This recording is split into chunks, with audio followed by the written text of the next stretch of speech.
Staff Sergeant Maria Santos walked through the crowded mess hall at Fort Braxton, her military boots clicking against the polished floor. The afternoon sun streamed through the windows, casting long shadows across the tables where soldiers sat eating their lunch.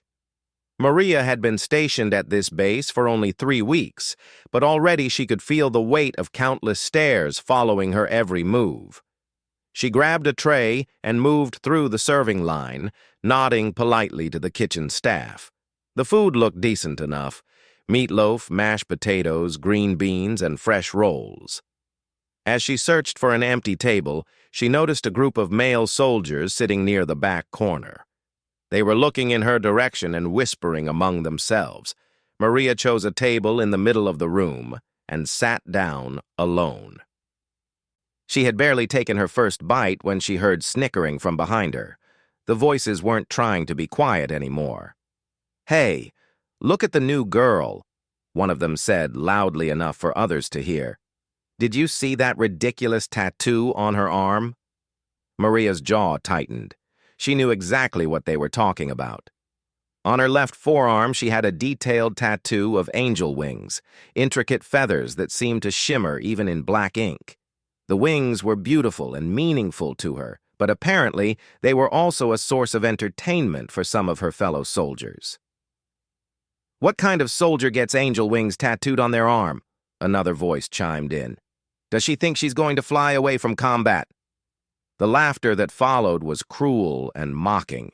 Maria continued eating, trying to ignore them. But their comments grew louder and more pointed. "Maybe she thinks she's some kind of guardian angel," the first soldier continued. "Too bad angels don't belong in the real military." Maria had heard enough. She turned around in her chair and faced the group of 5 soldiers who had been making the comments. They were all corporals and privates, younger than her, and clearly testing boundaries. "Is there something you'd like to say to me directly?" Maria asked calmly, her voice carrying across the now quiet mess hall. The leader of the group, a tall corporal with sandy hair, stood up and walked over to her table. His name tag read Williams. He had a cocky smile on his face and the kind of swagger that came from thinking he was untouchable. "Just wondering about your artwork there, Sergeant," Williams said, pointing at her arm. "Seems a little feminine for a combat soldier, don't you think?" Maria stood up slowly, meeting his gaze directly. Even though she was shorter than Williams, her presence commanded respect. "My tattoos are none of your concern, Corporal." "Oh, but they are," Williams continued, his friends gathering behind him. "See, when you're part of a unit, everything about you affects the team. And having someone who thinks they're an angel watching over us, well, that's just not very reassuring." The mess hall had gone completely silent now. Other soldiers were watching the confrontation unfold, some looking uncomfortable, others seeming entertained by the drama. "You don't know anything about me or what I've been through," Maria said quietly, but her words carried weight. "I suggest you get back to your lunch and mind your own business." Williams laughed and looked back at his friends. "Hear that, guys? The angel is getting feisty. Maybe those wings aren't just for show after all." Maria felt her temper rising, but she kept her voice steady. "Are you done, Corporal?" "Not quite," Williams said, stepping closer. "I think the whole base should know what kind of soldier we're dealing with. Someone who gets pretty pictures tattooed on their arm instead of earning real scars in battle." That comment hit Maria like a punch to the gut, but not for the reason Williams expected. Her hands clenched into fists at her sides as memories flooded back, memories she had tried so hard to bury. "You want to know about these wings?" Maria asked, her voice dropping to almost a whisper. "You really want to know?" Williams nodded, grinning. "Yeah, enlighten us, Sergeant Angel." Maria looked around the mess hall at all the faces staring at her. She had spent months trying to start fresh at this new base, hoping to leave her past behind, but it seemed like the past was determined to follow her wherever she went. "These wings," she said, rolling up her sleeve to show the full tattoo. represent the 37 soldiers I couldn't save in Afghanistan. The grin faded from Williams's face. The mess hall became so quiet that the only sound was the humming of the fluorescent lights overhead. Each feather represents a life lost under my command, Maria continued, her voice growing stronger.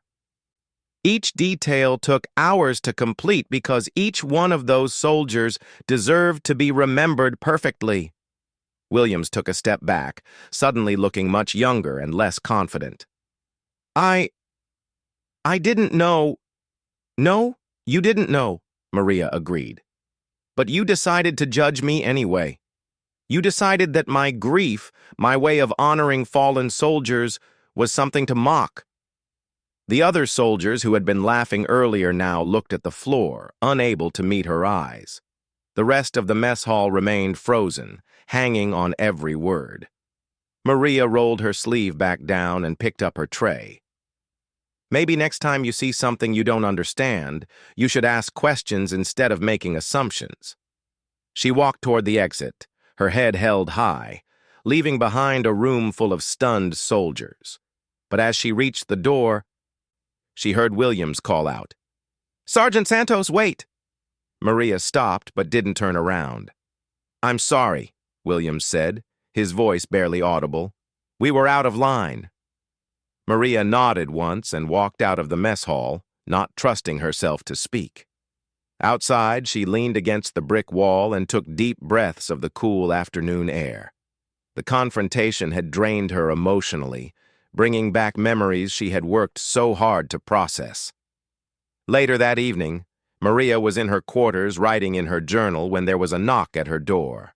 She opened it to find 3 of the soldiers who had been sitting with Williams earlier. They looked nervous and ashamed. "Sergeant Santos," one of them began, "we wanted to apologize for what happened at lunch. Williams told us what you said about the tattoo, and we feel terrible." Maria studied their faces. They seemed genuinely remorseful. "Apology noted," she said simply. "We also wanted you to know," another soldier added, "that we've been talking to some of the other guys. What we did was wrong, and it won't happen again." Maria appreciated their effort, but she knew that changing attitudes would take more than just apologies. Still, it was a start.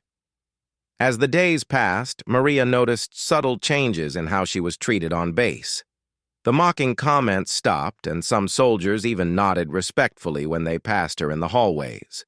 But she also sensed that her story was spreading throughout the base, and she wasn't sure how she felt about that.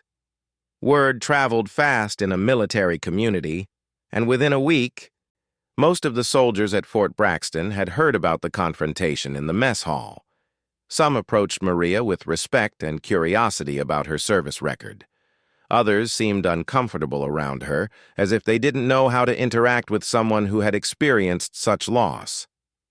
Maria tried to focus on her duties and establish herself as a competent leader, but she couldn't shake the feeling that she was being watched and evaluated constantly. Every training exercise, every briefing, every casual interaction seemed to carry extra weight because of what people now knew about her past. 2 weeks after the incident, Maria was called to a meeting with her commanding officer, Colonel James Harrison. She knocked on his office door and entered when he called for her to come in. "Sergeant Santos," Colonel Harrison said, gesturing for her to sit down. "I understand there was an incident in the mess hall recently." Maria sat up straight in her chair. "Yes, sir. It was handled appropriately." "I'm sure it was," the colonel said with a slight smile. "I've also been hearing some interesting things about your service record. Combat experience in Afghanistan, multiple commendations, and apparently some significant losses under your command." Maria felt her stomach tighten. "Sir, if this is about my fitness for duty," Colonel Harrison held up a hand. "Sergeant, I'm not questioning your fitness for duty. In fact, I'm impressed by how you handled a difficult situation, but I am curious about your experience and whether you might be interested in taking on some additional responsibilities here." Maria wasn't sure where this conversation was heading, but she remained attentive. We have a group of young soldiers who could benefit from training with someone who has real combat experience, the colonel continued. Someone who understands the weight of command and the reality of loss in warfare. Maria considered this carefully. Teaching young soldiers about the realities of combat would mean opening up about her experiences in ways she hadn't done since leaving Afghanistan. I appreciate the offer, sir, Maria said finally. Can I have some time to think about it? Of course, Colonel Harrison replied. Take all the time you need. But, Sergeant, I want you to know that what happened to you in Afghanistan doesn't define your worth as a soldier. It defines your experience, and experience like yours is invaluable. As Maria left the colonel's office, she felt a mix of emotions. Part of her was honored by the opportunity, but another part of her worried about reliving painful memories on a daily basis. She had come to Fort Braxton hoping for a fresh start, but it seemed like her past was determined to shape her future whether she wanted it to or not. That evening, Maria sat in the base chapel, something she rarely did. The quiet space gave her room to think and reflect on the path that had led her here. The angel wing tattoo on her arm felt heavier than usual, as if each feather carried the weight of the decisions she would need to make in the coming days. Little did she know that her past experiences and the skills she had learned through tremendous loss would soon be put to the ultimate test in ways she never could have imagined. 3 weeks had passed since Maria's confrontation in the mess hall, and life at Fort Braxton had settled into a routine. She had accepted Colonel Harrison's offer to train new recruits, and her classes on combat leadership and battlefield decision-making had become popular among the younger soldiers. Many of them had heard about her angel wing tattoo and what it represented, which gave her words extra weight and credibility.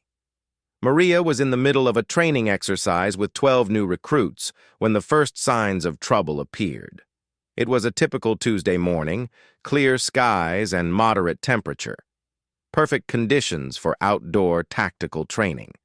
The recruits were practicing small unit movements and communication protocols in the wooded area behind the main base buildings. Remember, Maria called out to the squad, communication is everything. If you can't talk to each other, you can't function as a unit. Private Johnson, one of the recruits who had been particularly attentive in her classes, was acting as squad leader for this exercise. He was coordinating the movement of his team through a simulated enemy territory when his radio crackled to life. All units, this is base command. We have reports of suspicious activity on the eastern perimeter. All training exercises are suspended immediately. Return to base for further instructions. Maria felt her blood run cold. In her experience, when training was suddenly suspended, it usually meant real danger was approaching. She quickly gathered her recruits and led them back toward the main base, her mind already shifting into combat mode. As they approached the Central Command building, Maria could see increased activity everywhere. Soldiers were moving with purpose, vehicles were being prepared, and the general atmosphere had shifted from routine to high alert. She dismissed her recruits with instructions to report to their barracks and await further orders. Maria headed straight to the command center, where she found Colonel Harrison and several other officers gathered around a large map table. The colonel looked up when she entered. Sergeant Santos, good timing. We have a situation developing that requires immediate attention. Colonel Harrison pointed to the map, which showed the base layout and surrounding area. About an hour ago, our perimeter sensors detected movement in this wooded area to the east. Initial reconnaissance suggests we're dealing with a small group of hostile individuals who may be conducting surveillance on our facility. Maria studied the map carefully. The eastern approach was heavily wooded and provided multiple concealment opportunities for anyone trying to observe the base undetected. What's the threat assessment, sir? Unknown at this point, Colonel Harrison replied. Could be anything from curious civilians to organized hostiles planning an attack. What we do know is that they've been out there for several hours, and they're using sophisticated equipment to avoid our standard detection methods. Major Williams, the base intelligence officer, stepped forward. "Sergeant Santos, we need someone with real combat experience to lead a reconnaissance team to investigate this situation. Someone who knows how to handle uncertainty and make quick decisions under pressure." Maria nodded, understanding the gravity of the situation. "What kind of team are we talking about?" "Small unit, 4 to 6 soldiers maximum," Colonel Harrison said. "The goal is to identify the threat without escalating the situation unnecessarily. We need eyes on the ground to determine what we're dealing with." "I can have a team ready in 15 minutes, Maria replied. Colonel Harrison looked at her seriously. "Sergeant, I want you to understand that this could be a routine situation that resolves without incident, or it could be something much more serious. Either way, I'm putting you in charge because you have experience making life-and-death decisions under pressure." Maria felt the familiar weight of command settling on her shoulders. It was a feeling she had hoped to never experience again, but she also knew that her experience could make the difference between success and failure in a situation like this. Within 20 minutes, Maria had assembled a team of 5 soldiers, including Corporal Williams, the same soldier who had mocked her tattoo weeks earlier. Williams had specifically requested to be part of the team, citing his desire to serve under someone with real combat experience. The team included Williams, 2 experienced sergeants named Rodriguez and Chen, and 2 younger soldiers, Privates Adams and Thompson.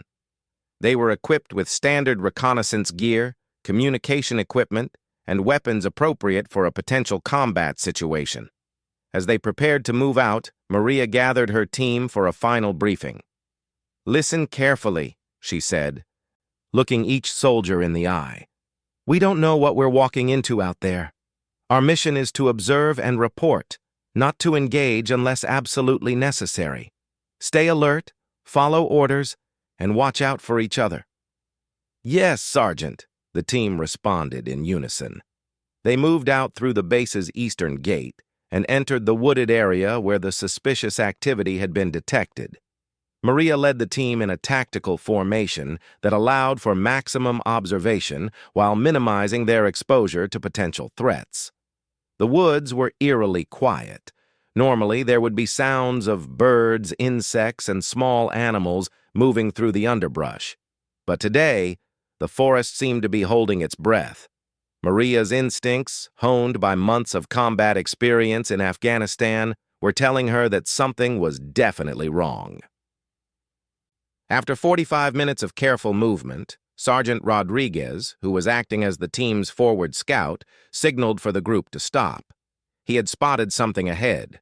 Maria moved forward to Rodriguez's position and saw what had caught his attention. About 200 yards ahead, partially concealed behind a fallen tree, were 3 individuals in civilian clothing. They had sophisticated observation equipment, including high-powered binoculars and what appeared to be a camera with a telephoto lens. "Base Command, this is Recon Team Alpha," Maria whispered into her radio. "We have visual contact with 3 individuals conducting surveillance on our position. Civilian clothing, professional equipment. Requesting instructions." The radio crackled back immediately. "Recon Team Alpha, maintain observation. Do not approach until we can determine their intentions." Maria acknowledged the transmission and settled her team into concealed positions where they could monitor the suspicious individuals without being detected themselves. For the next hour, they watched as the 3 people systematically photographed different areas of the base and took detailed notes. Then something changed. One of the individuals pulled out a cell phone and made a call. Even from their distance, Maria could see that the conversation was animated and urgent. When the call ended, all 3 individuals began packing their equipment quickly. "They're preparing to move," Maria reported to Base Command. "Something has changed their timeline." "Understood. Recon Team Alpha, continue observation." But before Base Command could provide further instructions, Maria spotted movement in the tree line beyond the 3 individuals. More people were approaching.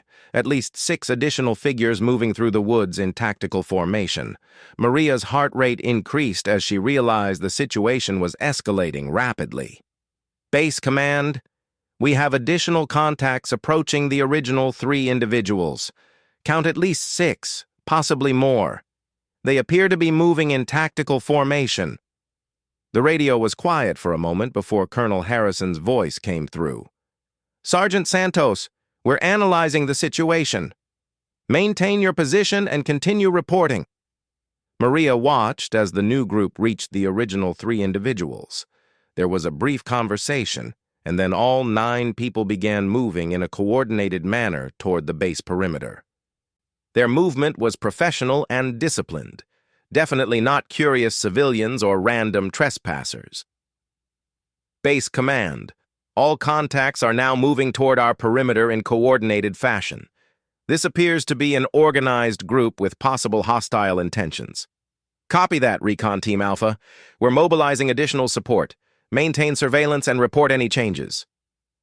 Maria felt the familiar tension of pre-combat situations building in her chest. She had hoped never to experience this feeling again, but her body and mind were automatically shifting into the heightened awareness state that had kept her alive in Afghanistan. Corporal Williams, positioned next to her, whispered, "Sergeant, what do you think they're planning?"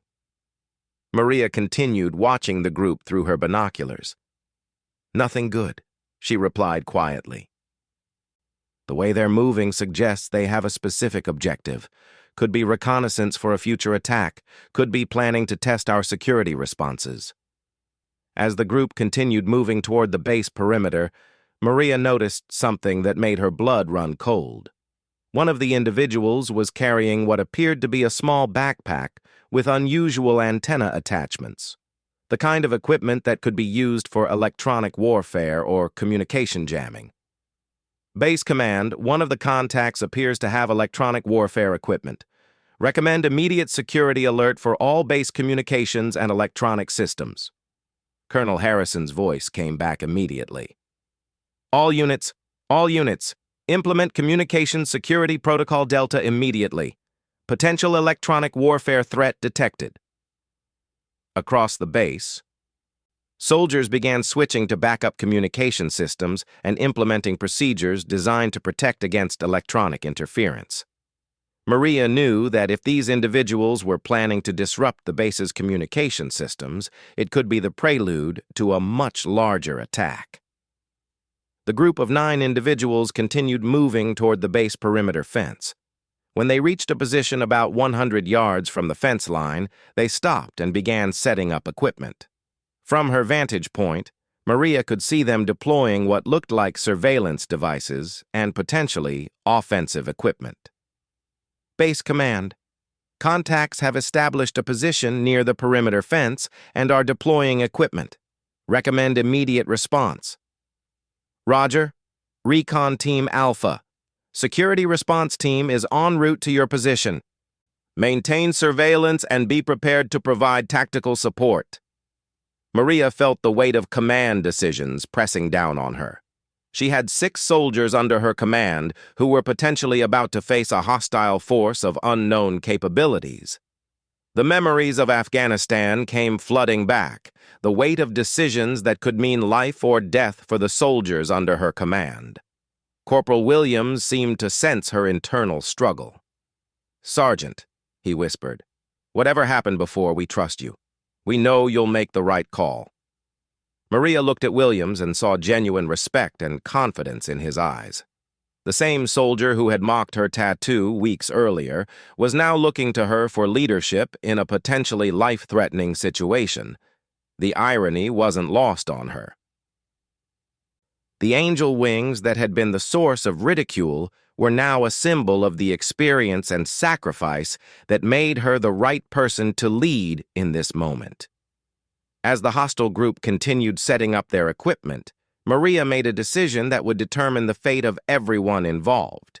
She keyed her radio and contacted Base Command with a tactical assessment that would change everything. Maria keyed her radio and spoke with the calm authority that had been forged in the fires of combat experience. "Base Command, This is Recon Team Alpha. Based on the equipment deployment and tactical positioning, I assess this as a coordinated attack preparation. Recommend immediate lockdown of all base facilities and deployment of quick reaction force to my location. The response came back within seconds. Roger, Recon Team Alpha. General alert being issued now. QRF is moving to support your position. Across Fort Braxton, alarm sirens began wailing. The sound sent every soldier into immediate action mode. Within minutes, the entire base had transformed from a peaceful training facility into a fortress preparing for potential attack. Vehicle barriers were deployed, guard towers were fully manned, and all non-essential personnel were moved to secure locations. Maria turned to her team. Listen up. We're no longer just observing. We're now the advanced warning system for this entire base. Every decision we make in the next few minutes could determine whether our fellow soldiers live or die. Sergeant Rodriguez nodded grimly. What are your orders, Sergeant? We maintain surveillance and prepare to provide real-time intelligence to the response team. But if this group makes any move toward the base perimeter, we engage to buy time for our people to respond. Corporal Williams checked his weapon and adjusted his position. Sergeant, I need you to know something. When I made those comments about your tattoo, I was being an ignorant fool. I understand now what those wings mean, and I'm honored to serve under your command. Maria looked at Williams with a mixture of appreciation and determination. The past is the past, Corporal. Right now, we focus on bringing everyone home safe. As they continued watching the hostile group, Maria noticed something that changed her tactical assessment entirely. One of the individuals had pulled out what appeared to be a rocket-propelled grenade launcher. This wasn't surveillance anymore. This was preparation for a direct attack. Base command. Contacts are deploying heavy weapons. RPG confirmed. This is an immediate threat to base security. Colonel Harrison's voice came through the radio with urgency. Recon Team Alpha, QRF is still 5 minutes out. Can you disrupt their operation? Maria looked at her team of 6 soldiers positioned against a force of 9 individuals with heavy weapons. The tactical math wasn't in their favor, but she knew that sometimes small units could achieve disproportionate results through superior positioning and timing. Affirmative, Base Command. We'll create a disruption. Maria quickly assessed the terrain and enemy positions. The hostile group was focused on the base and hadn't detected her team's presence. They had the advantage of surprise, but it would only last for the first few seconds of engagement. Here's the plan, Maria whispered to her team. Rodriguez and Chen will take positions to provide covering fire. Adams and Thompson will move to flank their left side. Williams, you're with me. We'll create a diversion from the front while the flanking team disrupts their heavy weapons. The team nodded their understanding. These soldiers had trained for situations like this, but training was different from reality. Maria could see the tension and determination in their faces. Remember, Maria added, we don't need to defeat them. We just need to disrupt their operation long enough for reinforcements to arrive. Stay smart, stay safe, and watch out for each other. The team moved into position with the precision of a well-trained unit. Maria was impressed by how effectively they operated under pressure. Even the younger soldiers, Adams and Thompson, moved with confidence and discipline. When everyone was in position, Maria gave the signal to initiate the engagement. The woods erupted with gunfire as her team opened up on the hostile group from multiple directions. The enemy was caught completely off guard. The individual with the RPG launcher dropped the weapon and dove for cover. The others scrambled to respond to the unexpected attack from multiple directions. Base Command, engagement initiated. Enemy is disrupted but returning fire. Heavy weapons temporarily neutralized. The firefight continued for what felt like hours, but was actually less than 3 minutes. Maria's team maintained their positions and continued to suppress the enemy force, preventing them from reorganizing their attack. Then Maria heard the sound she had been waiting for. Helicopter rotors approaching fast. The quick reaction force was arriving by air, which meant they would have the tactical advantage of elevation and mobility. Recon Team Alpha, this is QRF Actual. Mark your positions and maintain suppressive fire. We're coming in hot. Maria instructed her team to mark their positions with signal flares so the incoming helicopters could distinguish friendly from hostile forces. Within moments, 2 military helicopters appeared over the tree line and began engaging the enemy positions with precision fire. The hostile group, now under attack from both ground and air units, began attempting to retreat, but their escape routes had been anticipated, and additional ground forces were moving to intercept them. Base Command, enemy forces attempting to withdraw. QRF has them contained.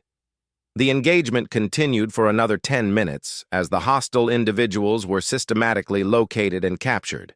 When the last of them was taken into custody, an eerie silence settled over the woods. Maria felt the familiar post-combat mixture of relief and exhaustion washing over her. She checked her team members one by one, confirming that everyone was uninjured and accounted for. "Outstanding work, team," she said as they gathered together. "You performed like seasoned professionals under fire." Corporal Williams shook his head in amazement. "Sergeant, how did you know exactly what to do? That tactical plan was perfect." Maria looked at the young soldier who had mocked her just weeks earlier. "Experience, Corporal. Painful experience that I carry with me every day." As they made their way back to the base, Maria reflected on the events of the day. The same combat experience that had cost her 37 soldiers in Afghanistan had just saved countless lives at Fort Braxton. The angel wing tattoo that had been a source of ridicule had become a symbol of the experience and sacrifice that enabled her to lead effectively under pressure. Back at the base, the captured individuals were identified as members of a domestic terrorist organization that had been planning to attack the military facility. The electronic equipment they had deployed was designed to disrupt communications before launching a rocket attack on the base's main buildings. Colonel Harrison called Maria to his office for a debriefing. "Sergeant Santos, your quick thinking and tactical leadership prevented what could have been a catastrophic attack. The intelligence gathered from the captured terrorists indicates they were planning to cause significant casualties." Maria sat quietly as the colonel continued. "I'm recommending you for a commendation, and I'm also offering you a permanent assignment as our base's tactical training officer. Your experience is invaluable, and today proved that beyond any doubt." Maria considered the offer carefully. "Sir, I appreciate the recognition, but I need to ask about my team. They performed exceptionally today, especially Corporal Williams." Colonel Harrison smiled. "Already looking out for your soldiers. That's exactly the kind of leadership we need here. Yes, the entire team will be recognized for their actions today." That evening, Maria attended a gathering in the mess hall where the entire base had come together to celebrate the successful defense of their facility. As she walked through the room, soldiers approached her with respect and gratitude. Corporal Williams approached with several other soldiers. "Sergeant Santos, we wanted to thank you for what you did today. But more than that, we wanted to apologize for how we treated you when you first arrived." Maria looked around at the faces surrounding her. "You don't need to apologize, Williams. Today showed that we're all capable of growth and learning." "No, we do need to apologize," Williams insisted. "We judged you without understanding what you'd been through or what you had to offer. Those wings on your arm don't represent weakness. They represent strength, sacrifice, and the kind of experience that saved lives today." Other soldiers began gathering around, drawn by the conversation. Soon, Maria was surrounded by dozens of her fellow service members, all wanting to express their appreciation and respect. "I need all of you to understand something," Maria said, addressing the crowd. "The experiences that shaped me were painful, and I wouldn't wish them on anyone.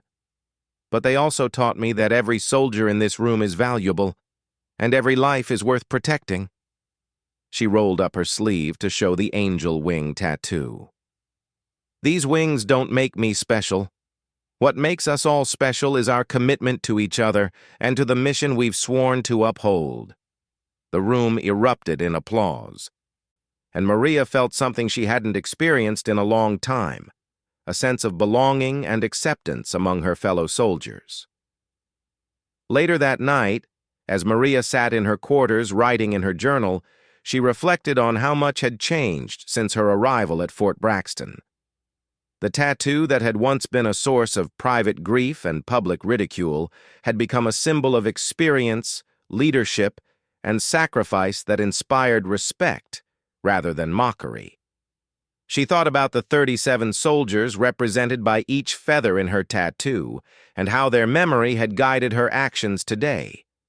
In protecting the soldiers at Fort Braxton, she had honored their sacrifice and found a way to transform her grief into purposeful action. Maria realized that she had finally found what she had been searching for since leaving Afghanistan, a way to use her painful experiences to make a positive difference in the lives of other soldiers. The angel wings that had brought her ridicule had ultimately saved the day. 3 months later, Maria was officially promoted to the position of Senior Tactical Training Officer at Fort Braxton. Her classes became legendary among the soldiers stationed there, not just for the tactical knowledge she imparted, but for the lessons about leadership, sacrifice, and the bonds between soldiers. Corporal Williams, who had been promoted to sergeant, often served as her assistant instructor.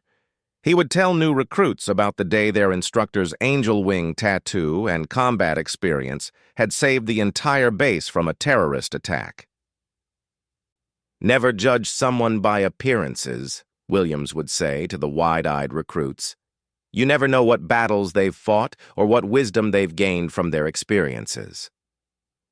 Maria's story spread throughout the military community, becoming a powerful reminder that true strength often comes from overcoming adversity, and that the symbols we carry, whether visible or invisible, often represent depths of experience that others cannot immediately comprehend.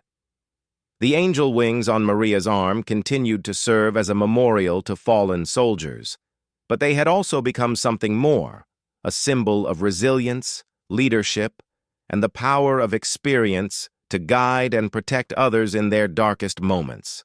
Fort Braxton never experienced another security threat during Maria's tenure there, but every soldier who served under her leadership left with a deeper understanding of what it meant to be part of a military family and the responsibility that came with wearing the uniform. Maria Santos had found her place in the military community not despite her painful past, but because of how she had chosen to honor and learn from it. The wings that had once brought tears now brought hope, and the experiences that had once brought grief now brought wisdom that saved lives and shaped future leaders. In the end, the soldiers who had ridiculed her tattoo became some of her most dedicated supporters, having learned that true respect comes not from judging others, but from recognizing the strength and sacrifice that shape us all.